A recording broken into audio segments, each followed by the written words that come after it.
सर्वप्रथम मी सन्माननीय राजसाहेब ठाकरे आणि अमितसाहेब ठाकरे यांचं मी मनापासून खूप धन्यवाद मानेन, कारण की त्यांनी मला पक्षात लढवण्यासाठी मला तिकीट दिलं होतं. त्या तिकिटावर मी निवडणूक लढलो. परंतु त्यानंतर मला आपले ज्ञानबाई कदम आणि कुणालबाई ह्यांनी पण मला खूप सपोर्ट केला पक्षामध्ये.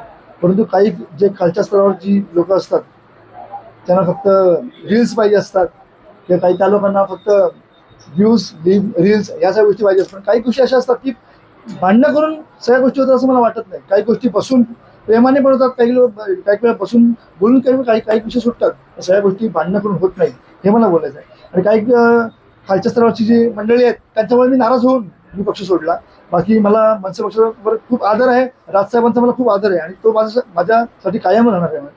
काय मुद्दे घेऊन तुम्ही या पक्षामध्ये पक्षप्रवेश केला? माझी एकच इच्छा आहे की सर्वांची जनतेची कामं व्हावी आणि ती कामं करण्यासाठी मी पक्ष निवडला.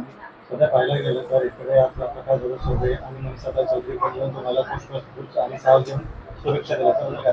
युतीमध्ये असल्यामुळे त्यांनी ते आले आणि त्यांना मी निमंत्रण दिलं होतं त्या सर्वांना, म्हणून ते आवर्जून आले. आणि ती माझीच सर्व आपली माणसं मंडळी आहेत. आपल्या सर्व पक्षांची सर्व नेत्यांची खूप चांगली आहे, कारण की मी सर्वांशी चांगला असतो म्हणून ते सगळे आपल्याशी चांगले आहेत.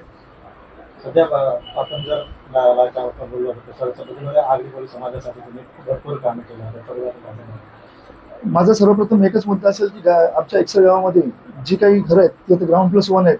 पण आता प्रपंच वाढत असल्यामुळे आणि लोकांची लोकसंख्या वाढत असल्यामुळे एकावर एक घरं वाढत असतात. काही आम्हाला गावातून कुठे बाहेर जायचं आमच्या आगरी समाजाच्या लोकांना, तर गव्हर्नमेंटने असा काही कोणतरी कायदा काढावा की 3-4 मजल्याच्या बिल्डिंग 3-4 मजल्याची चाळ किंवा अशी चांगला FSI देऊन आम्हाला सहकार्य केलं पाहिजे.